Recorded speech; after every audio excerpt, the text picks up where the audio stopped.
I'd like to thank each and every one of you for coming out on this very hot and humid day. And tonight or this afternoon, we'll review those agenda action items that will be addressed formally by the Board of Directors next Tuesday evening, July 19th at 6 p.m. right here at City Hall. And I'm going to call upon our City Manager, Mr. Bill Burrow, to review those action items. Thank you, Mayor. As you know, the President and CEO of our Chamber and Hot Springs Metro Partnership, Gary Troutman, is here.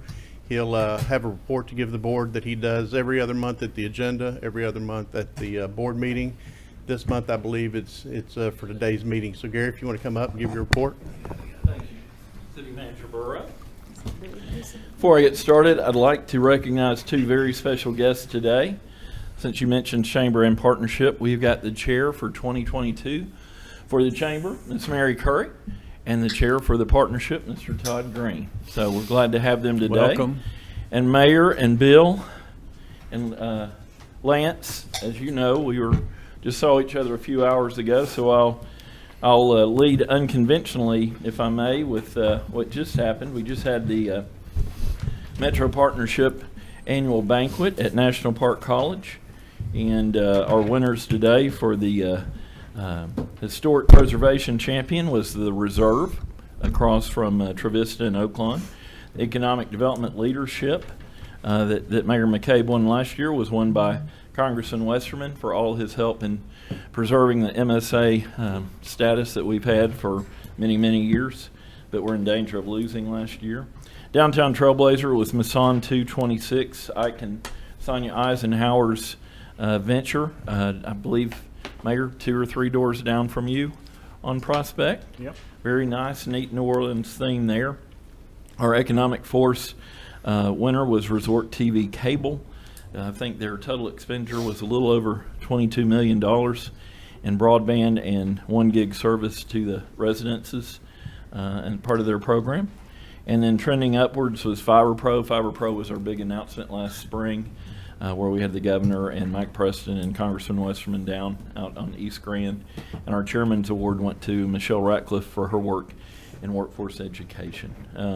While I'm on that mode, tomorrow, if anyone's in town, I won't be, but the Be Pro, Be Proud truck and trailer will be at Doubletree for National Park Rotary at noon. Very interactive if you haven't been on it. It's got 18-wheeler driving, it's got welding, it's got just a tremendous amount of different occupations, simulations within there, and it's really neat to show our young folks. But we're going to show all the Rotarians and local citizens that would like to attend. So I'll back up, give the regular report. We had the 40 Under 40 banquet in Little Rock. I alluded to it. Harmony's brother, Quincy, was one of the honorees, as was Scott Deuce. The only criteria in our 9-page agreement that we've been unable to fulfill for the last few years is, as Mr. Albright knows, is the Workforce Development Board, and after patiently waiting, we finally got a spot on there. So we will check that box from here forward. A spot open. Gentleman resigned from Johnson County, and they're going to put me on that one. Gene Higginbotham has left Senator Bozeman's office, came over to Congressman Westerman's, and he met with Jack Porter and I about ACTI. We brought him up to speed on that. Mayor, I know you mentioned it earlier at an earlier meeting, but you were in attendance with the governor pushing for 4-year degrees for BSN program through National Park College. We welcome Vicki Gillum, her first day as Chamber VP. She's with us now. Had a lunch and learn on SEO optimization, had our MSA group meeting with our friends from Malvern, the village in Arkadelphia. Airport Director Glenn Barentine accompanied Cole and I to the Mid-America Aerospace and Defense Summit in Rogers, where we met with the governor and Mike Preston, and just like to remind you all about, again, our 5 aerospace companies that we have here in Hot Springs and Garland County. Attendees were Triumph Airborne Structures, CMT, Airtech Supply, as well as the college. I think a couple directors, I know Director Holliday has been working, involved in the Yopon T-Test, project, and Cole and I attended a T-testing. Very exciting. This product grows naturally in the Northwoods, and hey, it could be cultivated right here, and it's a really neat program. We've opened a file on that with AEDC. We've also, Jack Porter and I met with Laura Miller. We know we're all kind of impatiently waiting on a phase 2 environmental for ACTI, but we discussed an action plan, things we can be doing on the federal level, so we're not just sitting around waiting on January or February to come. Got to tour I believe Mary Zunich's been involved with the Origami Sake project. Cole and I toured that with Matt Bell a couple weeks ago. If y'all haven't been, I highly encourage you to. It is really a neat setup they use for just simplicity, gravity. It's a 5-story process, four-part process to get the rice at the very top to the finished product sake at the lower level. But they're positioned to go nationally with this product, so it's very exciting for Hot Springs. Brendan Spalding has joined Congressman Westerman's staff. You probably have met him. We've been working diligently the past 3 or 4 days on a deal we hope to announce later this year, a major deal. We've been working with Gail Greenberg on the Dolly Parton Imagination Library program to get more money into that to get our young folks to read. We hosted Glenn Barentine and the folks from Garver Engineering for our airport master plan update on Friday. And that concludes my report this month. Thank you as always for the time, and I am more than happy to try to answer any questions for you. Any questions of Mr. Troutman? Thank you. Mayor, it was a good year. I know you hated to give that award up today, but congratulations. Thank you. I got to work harder then. Mayor, you'll notice on your agenda there is one additional approval of minutes, some amended minutes from the June 21st, 2022 meeting, and City Clerk Harmony Morrissey will discuss that for a moment. Yes, sir. The minutes from that June 21st meeting were approved without the vote on the emergency clauses for the bond ordinance as noted. So this amendment will correct that omission, and I apologize for the inconvenience. Very good. Thank you. Your first item of business will be consider Resolution R22116, a resolution acknowledging the receipt of the City of Hot Springs financial statements for May of 2022, and our interim finance director, Renee Brewer, will present the item. Renee? Good afternoon. I would like to present the May 2022 financial statements, and they should be in your board packet. Please let me know if you have any questions. Very good. All right, Thank you. Thank you. Next item is R22117, a resolution awarding a contract to I want to say Caramos, but it's Camiros. Camaros LTD for certain code development professional services for the City of Hot Springs, Arkansas. Thank you, Kathy. Thank you. Good afternoon. We're very happy to have for your consideration a proposed contract with Camiros Limited. We had, after issuing our RFP for code development services, we had 2 responses, both from nationally recognized firms with excellent reputations. Camiros proved to be the one that had the most appealing response, and I think you'll be happy to know that one of the elements of their deliverables will be, following the full development of the code, kind of a how-to guide for users. And this is something that I think will make it much easier for those people who do development in Hot Springs to understand exactly how most efficiently to get through our steps to a successful project. So we're very much looking forward to working with them. You budgeted for us for this project $250,000. They came in under at $229,000, and we strongly recommend that you consider approving this resolution. Very good. Any questions of Ms. Selman? Thank you. Thank you. Next item is consider Resolution R22118, a resolution amending the table of authorized personnel within Animal Services by reclassifying a part-time position to a full-time position, and our police chief, Chris Chapman, is here to present the item. Thank you, ladies and gentlemen. So we are requesting that we reclassify the part-time clerk position. based on workload and the changing of hours at the Animal Control Services. We now have operational hours from 10 to 5 p.m. The part-time position was working noon to 5. We feel that it's necessary based on the current workload and the increased workload of adoption efforts and the intake of animals, that this position be reclassified to a full-time position that will allow our other full-time staff members to concentrate on their areas of expertise. The clerk can field earlier phone calls, address issues with service and things like that with the animal adoptions and scheduling with the vets. The cost to creating this full-time position is approximately $19,000 to annual budget. We believe that we have that in cost savings this year to cover that, and it'll be a reoccurring expense moving forward. We also see it as an opportunity to create a retention to help solve the retention issue at Animal Services. There's a lot of turnover with that being a part-time position, so we believe that a full-time position will benefit the entire program. Any questions of Chief Chapman? So the current hours of operation, Chief, that a person can come and access the facility to adopt, is it begin at 10 o'clock? Yes, the new hours open at 10 now. It used to be noon, but with the increased demand from the public and our efforts to adopt out as many animals as possible, those 2 hours are very beneficial, sir. Thank you. Yes, sir. Your next item is consider Resolution R22119, a resolution setting a time and date for a hearing to abandon and close an undeveloped portion of Mountain Street located between Exchange Street and West Mountain Drive in Garland County, Arkansas. And again, our city clerk, Morrissey, will present.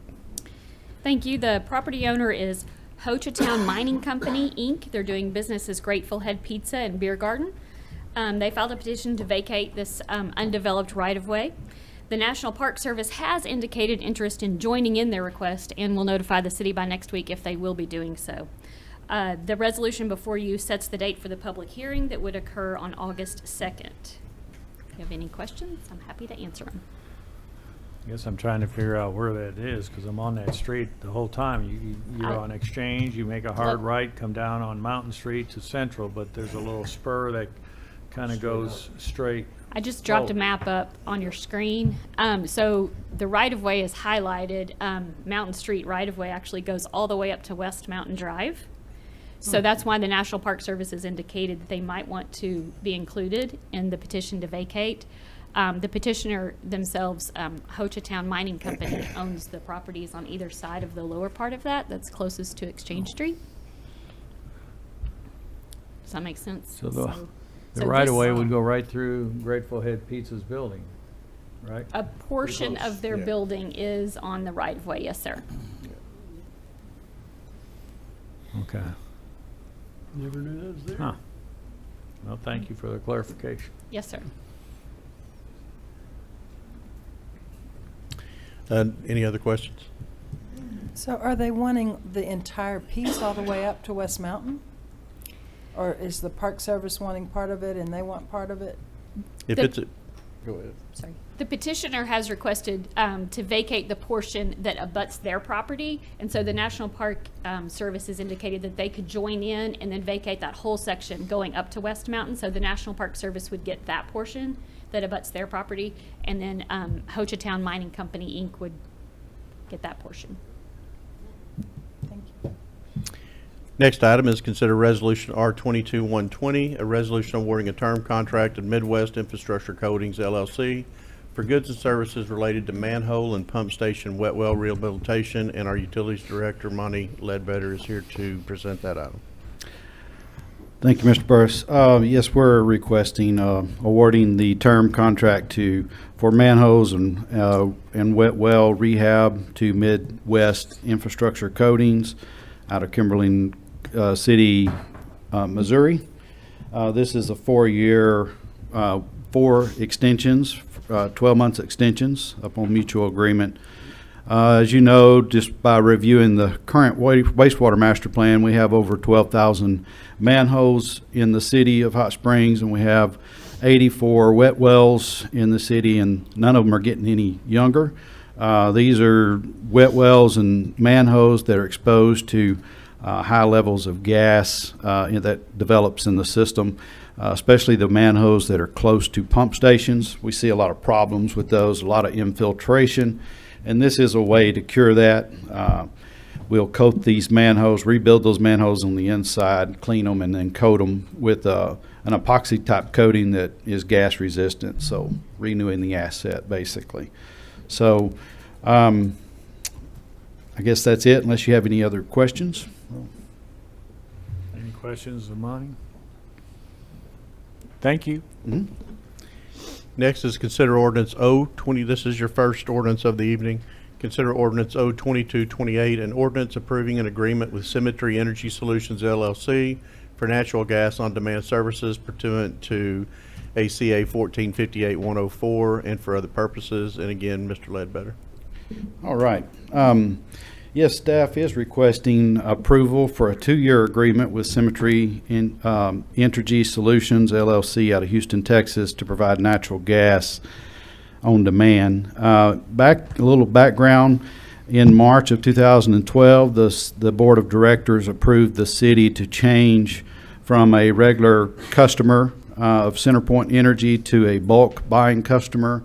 By doing that, you have to go through another party, and this is the party that we would have to go through. And we did that at that time. It's been worked out really well for us.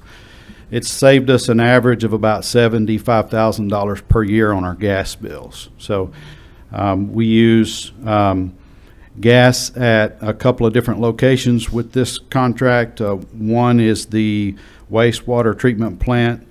We use it in our boiler room there to fire our boilers. The other is Animal Services uses it as well, both on Davison Drive. We split that bill up 79% wastewater and 21% Animal Services. Again, this is for a 2-year agreement, and we're asking for you to approve this ordinance. Any questions on this item? Is this like a fixed price, or is this going to be one of those deals like Texas ran into when the price jumps? It's a fixed price for the terms of this contract. And they purchase the gas for us basically on a monthly basis. And then if we're going over, they notify us about halfway through the month. They'll notify us. They do a really good job of communicating with us. So It is a wholesale distributor, and we're allotted a certain amount each month. Should we go over that, if there's a demand charge, they are able to charge that. We did have a negative experience with the A&P had a negative experience with this during the snowpocalypse that we had. That's what I was concerned about. But we had survived that, and in these situations, especially at Animal Services and utilities, when we look at that savings of $75,000 a year based on the amount of gas that we're using, we didn't experience that increase. I think we could. But again, once you weigh them both, it was Monty's recommendation that we move forward with the wholesale agreement versus the retail. But that risk is out there, I would say, just because we've seen that somewhere else. I didn't want to bring up the convention center, but I knew we'd had an issue. and they are obligated to notify us if they see an additional amount that's needed for the month. So they're monitoring it pretty close. Well, let me ask you, from a utilization or usage standpoint, are we have an agreement that over the life of this that we're projecting maybe 105 or 110% of usage, or of current usage, or how to? It goes by based on our current usage. They look at our monthly usages, and then it comes out as an average, and they purchase that gas in advance. And if we don't use all the gas, they'll buy that back from us. So at a reduced rate, I think of 5 cents. I believe that's right. Brian and Karen are both kind of the experts on this now after going through this contract several times. But that's my understanding of it. I hope that answered your question. I'm just wondering, you could be low, and then spike. And what is it, just buyer beware on the spike? There is the possibility of fluctuation. However, Right. you'll see in the contract in your packet that there are firm amounts for each month going forward during the course of the contract. And as Monty said, They monitor those and contact the user. The unfortunate situation across the street was that Symmetry had old information. They were sending the notifications from the employee who used to handle that, and that employee was no longer employed with the convention center, and so the notices were not being received. So we've remedied that on our end. We have multiple We are going to have notifications. multiple notification contacts. It has worked well for us during this period because I know that Karen stays on top of it. She works in my office, and anytime that we're going over, she notifies me and lets me know. So we're receiving our notifications. Well, let me ask you this question. How much flexibility do you have to change operations as you creep closer and closer to that limit? That's a very good question. I'll let Brian answer that one. Well, if we can. that's an operational question. I would say that there's not much flexibility on Yeah. the treatment plant side of things. There is flexibility on animal control. So Right. if need be, we could curtail operations of that require that usage at animal control until the prices come back to normal. Monty, with our new tertiary filters, will that decrease the amount of gas that we're going to have to use if you're not using that process of the plant? Our overall master plan is to eliminate our digesters, and when we do that, we won't need the boilers anymore. So then we'll be able to get out of this. We won't have the need for the gas. That's not in the next 2 years, so. Okay, any further questions? Thank you. Your next item is Ordinance O2229, an ordinance waiving the requirements of competitive bidding for the purchase of certain new vehicles from for various city departments pursuant to ACA 1447-138B and for other purposes, and Deputy City Manager Denny McFate will present. Thank you, Mr. Burrows, members of the board. Staff has been unsuccessful in attempting to purchase city vehicles in 2021 and even into 2022 for various city departments. The state of Arkansas has canceled the state contract for vehicle purchases due to supply chain issues and vehicle demand. Upon notice of this cancellation, the city's purchasing agent advertised for bid a list of about 23 vehicles, and upon the closing of the bid period, no bids were received at all from any vendors. Due to the current supply chain issues, computer chip shortages, and limited availability of vehicles from the manufacturers, any available vehicles that appear on dealers' lots typically sell within a few days. If approved, these purchases will be as close to the original specifications that we could purchase as by staff and to be when we locate them and ordered at that time, but these would not exceed the current 2023 departmental budget constraints as allocated for new vehicle purchases. We got in a few vehicles, about 15 vehicles before the contract closed in 2021. The majority of the departments had to reappropriate their 2021 budgets into 2022. The 2021 budgets were set on 2020 prices, so now we're facing purchasing vehicles in 2022, late 2022, at the current prices. So that vehicle purchase number that we're looking at right now, some of the departments had 2 vehicles, one last year, one this year, some had 2 last year. They're going to have to combine that dollar amount to get like 1 vehicle per instead of 2. So what we're looking at right now is across the board of those departments is a consolidation of those funds. We'll end up purchasing about 10 to 12 new vehicles this year. Any questions of Denny? I'm looking at the BARF again, and Denny, I thought we were going to try to do that through the remainder of 22 as well. I did not write it that way. We can amend it before we bring it back Tuesday. Well, we've got vehicles allocated in 21 that we reallocated to 22, so that's where that money is today. And I know that we were able to find at least 1 vehicle in utilities and go ahead and get that purchased.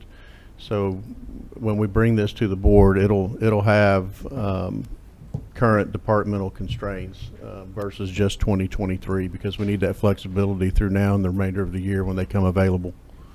Is there a way to write that, B? Yeah, I mean, it's set up for the waiver of competitive bidding, allowing you to negotiate that for purchases through 2023, but all of that would be subject to budgetary constraints, which obviously we don't know what those 23 constraints are yet. That will be set by the board. So does that fix it? Yeah. Should. Okay. Thank you.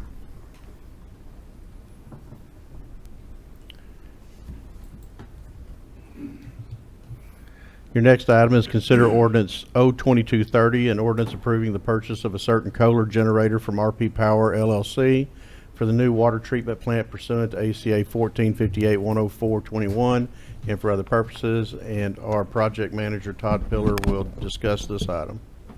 Thank you and good afternoon. This new generator was designed by Brown Engineers and Christian Engineers last year, and the design hadn't changed. It's for a 1.75 megawatt Kohler emergency generator, and the generator is part of the bid documents that are bidding for the water plant on July 26th. RP Power being the only authorized Kohler distributor, and the design hadn't changed since last year, they went ahead and put the purchase order in with Kohler for our gen set. And that was back in November of 21. And at that time, it was $598,400 plus tax. And if we bid it with the water plant, the contractor's price from RP Power for the same generator would have been $722,610 plus tax, and a delivery of 47 weeks. So RP Power, called me and said, if you want to, I'll give you the savings, meaning we'll save $124,210 by purchasing the generator directly from RP Power Kohler, and save our contractor markup. And what we'll do by addendum, we'll just take the gen set like we did with the switchgear. It was owner furnished materials, contractor installed, and we'll get the contractor to install it, and Kohler will hold it at the factory till he's ready to install it. And we had to do this by August 30th is when Kohler's, they say that they gave him 6 weeks notice to cancel the purchase order. And all of our generators at the water and wastewater plants are all Kohler. So, and this will be funded out of the 2020 Water Bond Fund. Any questions from anyone on that? Guess I don't understand what prompted him to give up $120-some thousand. Well, he put the purchase order in last November, Okay. so he locked it in at that price, and he's willing to give it to the city directly versus sell it through a general contractor. Any further questions? Like I said, all of our other generators are Kohler, so he wasn't gonna. He either had to, because they don't build the machine, they're purchasing the machine, and this is their distributor, they either had to release the PO or go ahead and accept it, but they weren't going to accept it unless we agreed to take it. So the other option was going to releasing the PO, and then the new slot is 47 weeks out at a cost of $722,000 if he had to go back in. So in learning that, we wanted to bring this to the board now. They'll continue to store that until we're ready for it at the plant, but with that kind of savings, we felt it was important to bring it to the board. Well, thank you very much. Thank you.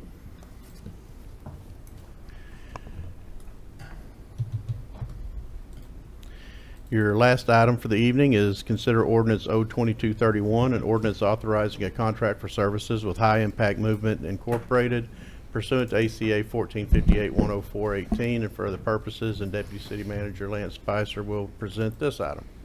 Yes, I do want to remind the board that the High Impact Movement, Amos Gray, he'll actually be here at the meeting to present his past year's performance report, but just kind of put that as an aside.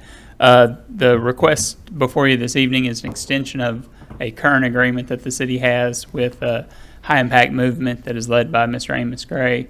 The city contracted with HIM back in September of last year. That agreement actually expires at the end of July.